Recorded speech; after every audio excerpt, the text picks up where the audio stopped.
Len Amsterdam.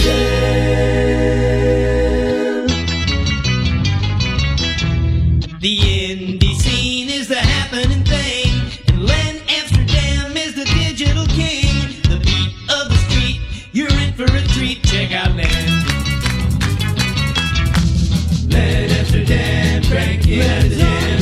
Len Amsterdam, crank it at the jam. Len Amsterdam, crank it at the jam. Len Amsterdam, crank it at the jam. Len Amsterdam, crank it at the jams for you. Len Amsterdam. I'm Johnny Proctor, and you're listening to the Len Amsterdam Show. Now here's a guy who knows how to make a grand entrance and who has decided to ride a big surf wave right into the Len Amsterdam Radio Show studio. Ladies and gentlemen, may I present from Fort Jackson, South Carolina, United States of America, the one and only Johnny Proctor.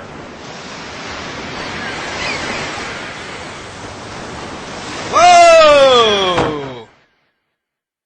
Well done, JP. Hey, Len! What's happening? I wish I had sold tickets to that entrance. You are a true showman. Why, thanks, Len. I have been told that I have the perfect face for digital radio. Can you tell me a little about your history as a musician? It's more or less a typical story. I played in a lot of garage bands, a lot of nightclubs, and a lot of dives. Any place that would let us set up a couple amps and a cheap PA, we would play. And I played some more upskill. I opened for Phil Keaggy, the great Christian guitar player and musician. But I never got it all out of my system, so here I am. I'm a husband and a father of four, and I just love to do it, so I'm going to keep on doing it. And great promoters like yourself have made it a cool thing now. How would you describe your sound? Well, then I would describe my sound as centered around the human voice. I love vocal music, and anybody who hears me will immediately pick up that I have been heavily influenced by vocal groups like the Beach Boys and the Four Seasons, and even going back further than that, maybe the Four Freshmen. It's guitar, bit-driven, and it's very bright, optimistic, hopeful, happy, and hopefully it brings some healing to the listener. That's really what I'm after. Who is your musical hero, JP?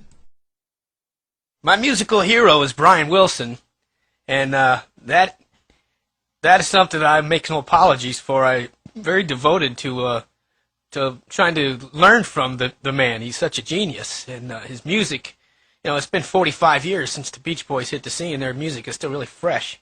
But I also, I mentioned Phil Keaggy. I'm very influenced by Phil Keaggy. I learned how to play guitar out of a Beatles songbook, and I'm a Beatle maniac to this day. I've really picked up a lot of influences right here from the independent scene, the independent musician scene, and I listen to other artists, and I hear what they're doing, and it really turns me on. Do you have a hands-on approach when it comes to the production of your own recordings? Hands-on approach, yeah, you could say that, since I sing all the voices, play all the instruments, do the editing, the arranging, and the mixing and mastering, so I would call that a hands-on approach. Thanks for asking. What do you think about the new opportunities the Internet has brought for the independent musician? Well, the Internet has set an entire new landscape, and it's very egalitarian. It's putting a lot of people on the same footing as maybe the more powerful established musicians, and a lot of people are getting heard. And I find it really exciting. And I mentioned a minute ago about being influenced by other contemporary independent artists. This is going back to the way it was back in the bar band days. You'd be influenced by the 4 or 5 groups that you would play with on a circuit. But now there's 4,000 or 5,000. And the online music distributors and the promoters and enthusiasts like yourself who are really working hard to get us listened to, you've made an entire new scene, and it's just an exciting environment. Everybody's welcome, and nothing is off the table.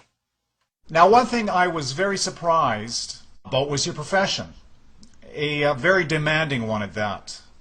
Well, yeah, I'm a professional combat soldier, and we're at a time of war right now, so it's a pretty demanding profession, but it's also a very rewarding profession, and it's a pleasure to serve with the dedicated servicemen and women that I do serve with, and our coalition partners, like our friends from Canada.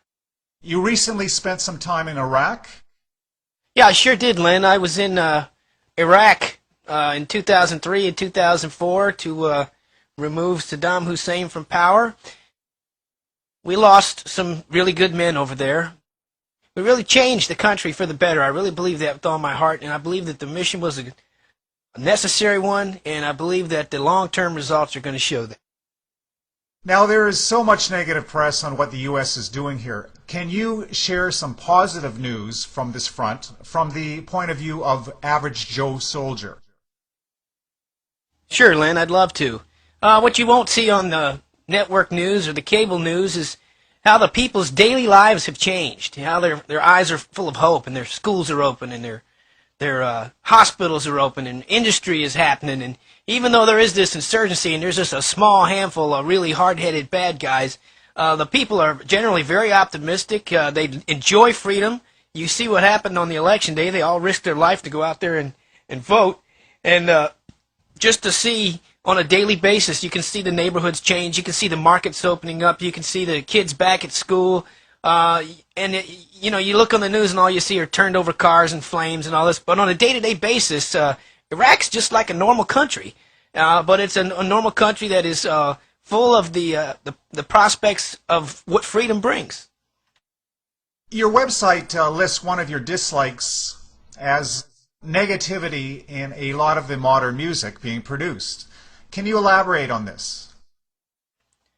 Well, I think art, and particularly music, is there to help us express our emotions, all of our emotions, not just positive emotions or hopeful or, being inspired or being joyful.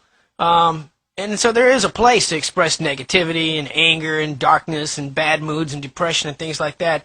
But just when I was talking about negativity music, I'm really talking about melodies, talking about the way a certain feel or certain sound of a melody, or lack of melody, should I say, nowadays with some of the music. There's no attempt at constructing a meaningful melody. And I'm a melody guy. I grew up listening to the Beatles and the Beach Boys, and melody is very important to me. And that's what I meant when I said negativity. Of course, some of the lyrical themes are just off the map. I'm not even going to go there. But let's just say, I'm looking for something to uplift and inspire and particularly heal. There's a lot of hurting people out there, and there's a lot of music that, when you're not looking, it really touches you on the inside, and it does something good to you. And that's what I try to do with my music. I agree with you here, Johnny. I've always thought that good music should be both entertaining and uplifting. You have incorporated your faith into your music. Well, then, the reason that faith is in my music is because faith is in my life. There was a time when I felt like I didn't need God. I was, sure of myself and a little hot shot and a little local rock star and doing my own thing. And, life has a way of leveling you out and making you see that you're not, the world's not revolving around you. I thank God that I'm even alive today with some of the things that I was into.